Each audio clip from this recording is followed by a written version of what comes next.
We dive deep into a pressing issue plaguing the continent, one that threatens the future of millions.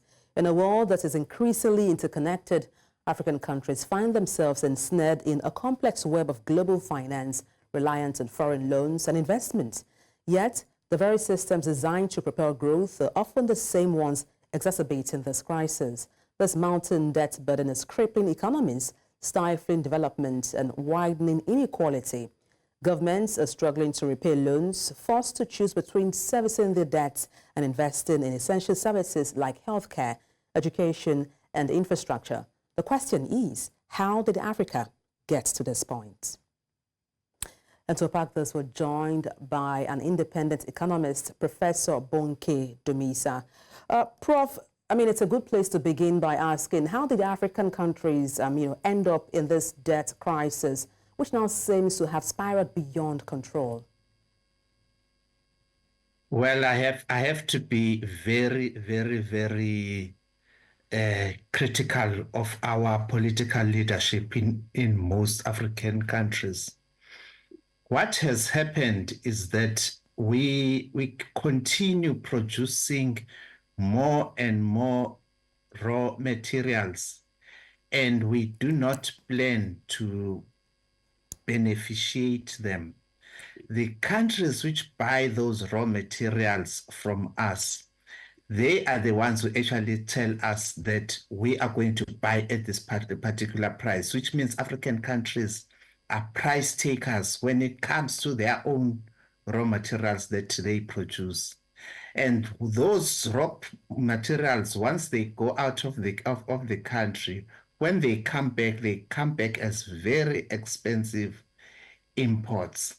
And those imports are bought in US dollars in most instances.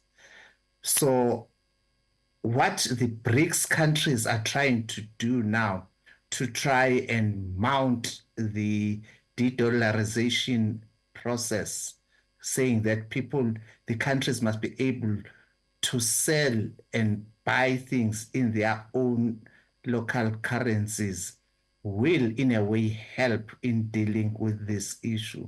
But the problem is the big countries which buy most of these raw materials also have their own proxies within these countries they use those proxies to destabilize the political system in those countries, in case there are certain people who are now saying, let us try and determine our own destiny.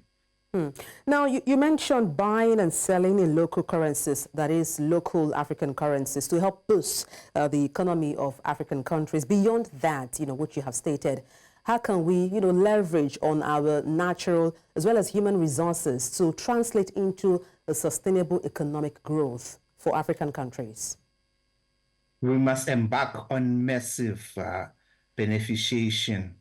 For example, in the case of South Africa, what the whole world is not really being told a lot about is that you've got many top brand cars which are manufactured here in South Africa and sold in countries as far away as the USA, the Australasia, that is Australia and New Zealand, etc.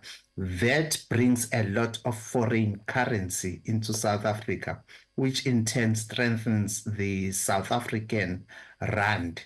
And those are some of the things that we must do. And we must go out of our way to make sure that we reduce inflation, the cost of living in a country, which in turn will stabilize our currencies.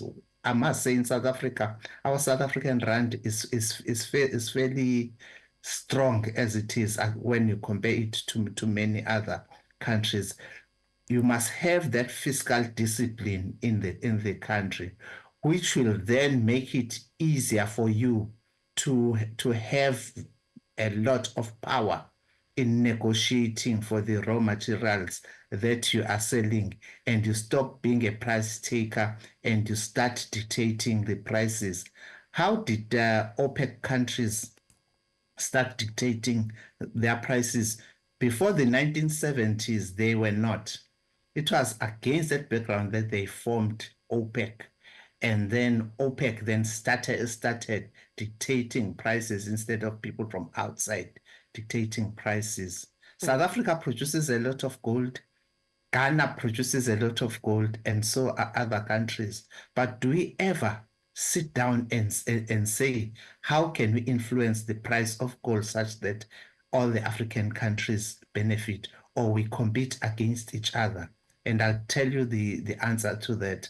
We spend a lot of time competing against each other rather than working together to make sure that we can, because it's the pricing strategy which determines how much we get from the raw materials that we produce. And as it is now, we don't make a lot of money out of that. Well, The people make a lot of money are the other countries who actually use those very same raw materials to build up their economies and subject us to further control so that we cannot get into the position where we determine our own economic destiny.